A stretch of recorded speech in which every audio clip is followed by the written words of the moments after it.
Você ou algum familiar recebeu um contato que se identificou como da justiça ou como policial da delegacia e enviou uma intimação referente a uma acusação de estupro ou estupro de vulnerável. De imediato surge aquele medo, a vergonha e a sensação de que tudo pode desmoronar. E a sua reputação, seu emprego, sua família, tudo isso pode ser perdido. O crime de estupro é um dos crimes mais graves do Código Penal brasileiro. Penas severas, regime fechado, crime considerado hediondo, mas existe algo que a maioria das pessoas não sabe. Ser acusado não é necessariamente ser culpado. Então, a Constituição brasileira garante a você a presunção de inocência, ou seja, para você ser considerado culpado, você tem que ter uma sentença criminal com trânsito julgado. O que é isso? Uma sentença que não cabe mais recurso, dizendo que você é culpado daquele crime. E neste vídeo eu vou explicar para você como que funciona um processo com uma acusação de estupro ou de estupro de vulnerável aqui no estado do Rio de Janeiro. Como ocorre a investigação e quais são as principais teses de defesa que você tem que fazer, que você deve alegar imediatamente se você estiver passando por uma acusação tão grave como essa. Antes de falar sobre defesa, é essencial entender o que a lei define como crime de estupro de vulnerável. O artigo 213 do Código Penal define o crime de estupro de vulnerável como constranger alguém mediante violência ou grave ameaça a ter conjunção carnal ou permitir que se pratique outro ato libidinoso. A pena base prevista é de 6 a 10 anos de reclusão. E esse crime é classificado como crime hediondo. Então tem um tratamento mais gravoso que o Código Penal traz, que dificulta aí, em caso de condenação, a progressão de regime. O que traz sérias consequências, né? Para quem vai cumprir a pena, para quem é condenado por esse delito. Já em relação ao estupro de vulnerável, está previsto no artigo 217-A do Código Penal. E esse tipo de crime é aplicado quando a vítima possui ou menos de 14 anos, ou seja, é considerado criança, né, inferior a 14 anos, ou tem algum tipo de deficiência mental que impeça o consentimento, ou está incapaz de oferecer resistência, como, por exemplo, uma mulher embriagada. Você sai de uma balada com uma mulher embriagada e essa mulher, ela não tem consciência do que está fazendo. Se você tiver conjunção carnal com ela, fizer sexo com ela, você pode responder por estupro de vulnerável. A pena de estupro de vulnerável é ainda maior do que o estupro comum, iniciando em 8 anos, podendo chegar a 15 anos de reclusão, a pena base.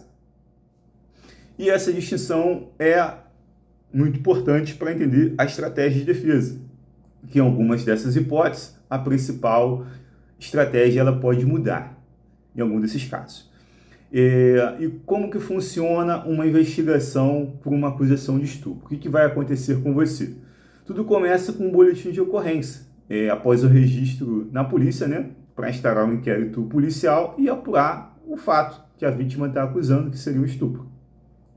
Durante essa investigação, diversas diligências podem ocorrer, como o depoimento da própria vítima que está acusando, né? Em muitos casos na própria delegacia da mulher, a DEAN, que é uma delegacia especializada. Pode ocorrer o tipo de eventuais testemunhas que tenham presenciado o fato ou que a testemunha tenha comentado alguma coisa. O exame de corpo de delito no IML, que isso é um dos das provas mais importantes, que é a prova material, né, que deixa vestígio. E eventual interrogatório do acusado, que no caso seria você que está sendo acusado desse delito. O seu depoimento é uma peça-chave, é a parte crítica dessa investigação. E em relação a essa investigação, provas podem ser produzidas ou descartadas, o que pode definir o rumo do processo. Por isso, comparecer a uma DEAN ou uma delegacia sem um advogado, mediante uma acusação de estupro ou de estupro de vulnerável, é um erro muito grave. Você precisa ter uma orientação jurídica adequada, porque é uma acusação muito séria de consequências devastadoras. Na fase de investigação, após colhidas todas as provas, depoimentos e diligências, o delegado ou delegada vai remeter esse inquérito para o Ministério Público, podendo opinar pelo indiciamento, quando acha que tem culpa, ou pelo não indiciamento, quando não acha que não tem culpa. E aí o Ministério Público vai analisar essas provas e vai se entender que tem vestígio daquele crime e vai oferecer denúncia. Não necessariamente você está condenado quando oferece denúncia, mas, na visão do Ministério Público, se tiver algum indício, alguma possibilidade de cometimento, em geral o Ministério Público tem denunciado. O juiz vai analisar essa denúncia e vai dar uma decisão se recebe ou não recebe essa denúncia. Se receber ou não receber, ele tem que dar uma fundamentação explicando por que recebe ou por que não recebe. Em geral, quando o Ministério Público denuncia, na maior parte dos casos, o juiz recebe a denúncia. E após o recebimento dessa denúncia, o juiz manda intimar você para apresentar a defesa por escrito, que aí já é na fase processual. Aí você sai da condição de investigado e passa a estar na condição de réu. E nessa defesa inicial é muito importante ter a estratégia jurídica correta, para que a sua defesa não tenha erros e você consiga extrair o máximo de informações a seu favor, o máximo de elementos em sua defesa. E depois dessa defesa inicial, via de regra, o processo vai para uma audiência de instrução e julgamento, onde ocorre a oitiva das testemunhas, da suposta vítima, das testemunhas de acusação, defesa, e a oitiva do réu ao final. Após a realização de todos os atos do processo, colhido todas as provas, o processo vai para alegações finais, que é uma defesa final escrita.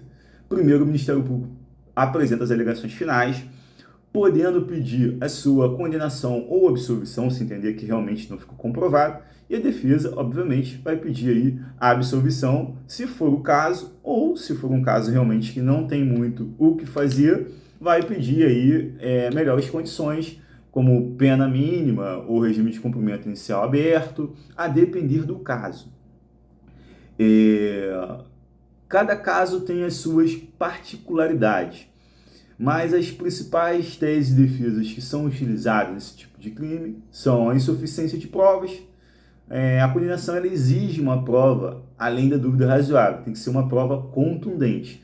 Então, quando o único elemento da acusação é a palavra da vítima, sem laudo pericial, sem testemunhas e sem consistência interna no depoimento, a defesa pode demonstrar a fragilidade probatória em relação à acusação.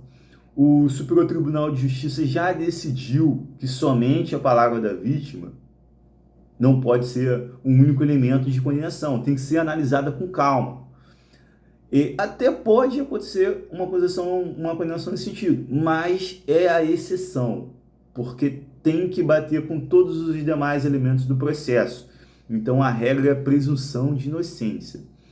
Outra tese é a atipicidade da conduta, que é verificar se os fatos descritos na denúncia, mesmo que verdadeiros, se enquadram tecnicamente no tipo penal do estupro, ou se caracterizam uma conduta menos grave ou atípica, como por exemplo, tirar essa conduta de estupro para importunação sexual, você responderia por um crime menos grave.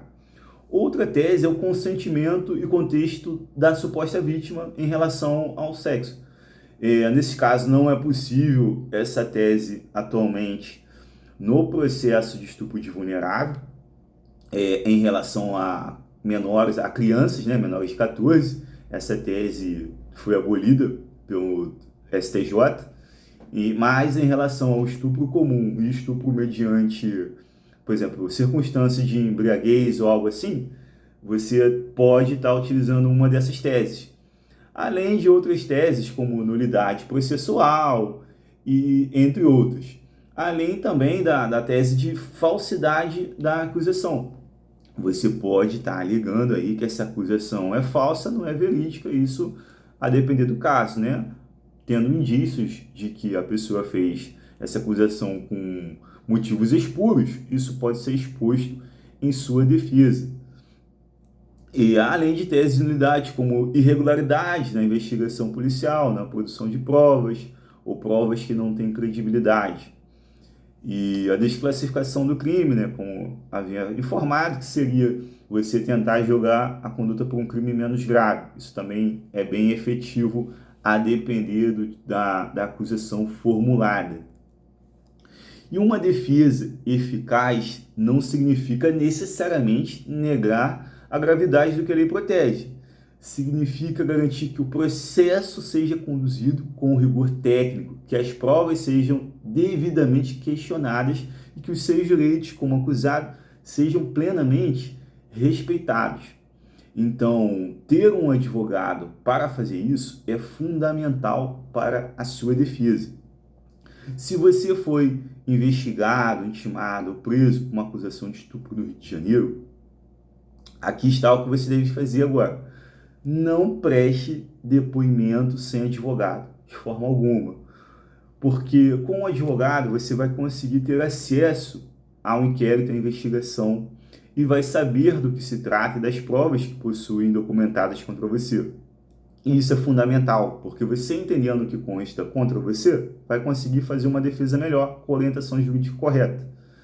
Não entrar em contato com a suposta vítima. Se você foi acusado e ficar entrando em contato com a suposta vítima, ela pode alegar coação no curso do processo, ameaça, perseguição, além de outros crimes. Então você pode se prejudicar ainda mais se entrar em contato com a suposta vítima. Você precisa ter uma orientação jurídica adequada. Você precisa também preservar todas as provas. Guarde mensagens, fotos, e-mails, registros de chamadas, tudo que possa contextualizar a relação com a vítima ou contradizer essa acusação.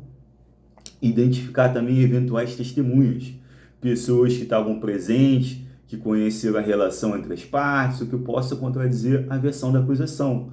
Alguém que possa informar fatos aí que possam modificar o contexto dessa acusação.